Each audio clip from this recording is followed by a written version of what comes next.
Risk factor for acute rhinosinusitis. Option are allergic rhinitis, smoking, dental infections, and all of the above. Answer of this question is all of the above because allergic rhinitis is also risk factor for acute rhinosinusitis.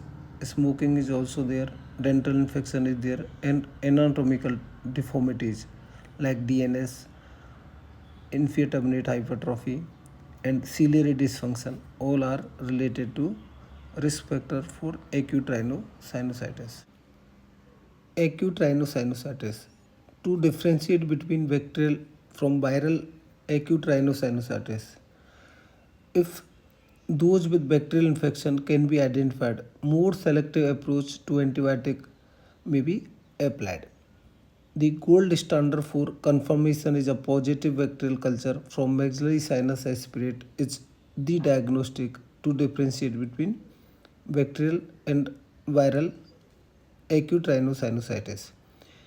When a combination of 3 out of 4 nasal swab or post-nasal swab taken with fever more than 39 degrees centigrade and increased ESR or C-reactive protein, then specificity for bacterial rhinosinusitis increase up to 80%. In bacterial acute rhinosinusitis, the antibiotics should be given as the culture report. Prolonged course of 10 to 14 days do not significantly increase the cure rate. Thus, a short course of the narrow spectrum antibiotic up to 5 to 7 days is sufficient, and this will reduce the risk of increasing antibiotic resistance. The incidence of complication in ARS is very low, so antibiotic usage does not seem to prevent the development of complication in any setting. It may be viral or bacterial acute rhinosinusitis.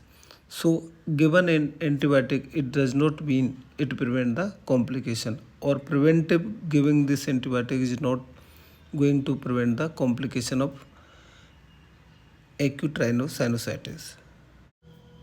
Studies of topical glucocorticosteroids have demonstrated some benefit for the relief of symptoms in both viral or bacterial ARS compared to placebo.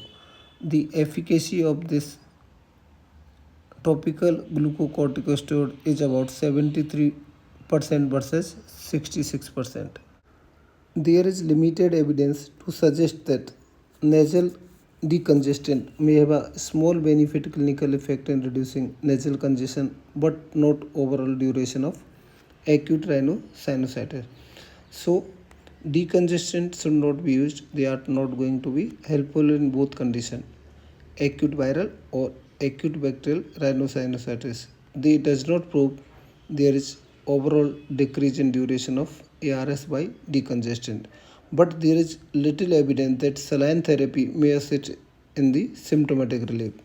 Low volume saline spray may assist in mucus encrusting decrease, but there is evidence that high volume irrigation are poorly tolerated in these setting of acute inflammation. So in acute inflammation, saline irrigation is irritable. Medical management in the complicated ARS. Where possible, choice of antibiotics should be culture directed and are usually given intravenously, followed by oral course on discharge in complicated cases. So, intravenous antibiotics should be given in complicated cases. There is little evidence regarding use of systemic steroid in complicated cases. It is only given in cerebral edema cases and associated intracranial complication. Then it is beneficial in these cases. Otherwise, in acute uncomplicated cases, they are contraindicated. There are evidence that allergic rhinitis is the predisposing factor for acute rhinosinusitis. So, optimal medical management of this allergic rhinitis may reduce risk of development of acute rhinosinusitis. So, one study has evaluated the benefit of intranasal corticosteroid at the onset of symptom of common cold in reducing risk of developing post-viral rhinosinusitis complications and found no benefit. So giving intracorticosteroid for prevention of complication is not also effective.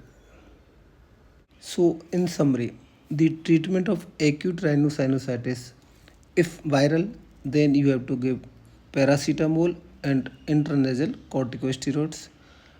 If it is bacterial, then you have to give antibiotics, culture directed, paracetamol and intranasal corticosteroids, and systemic corticosteroid is not going to be helpful.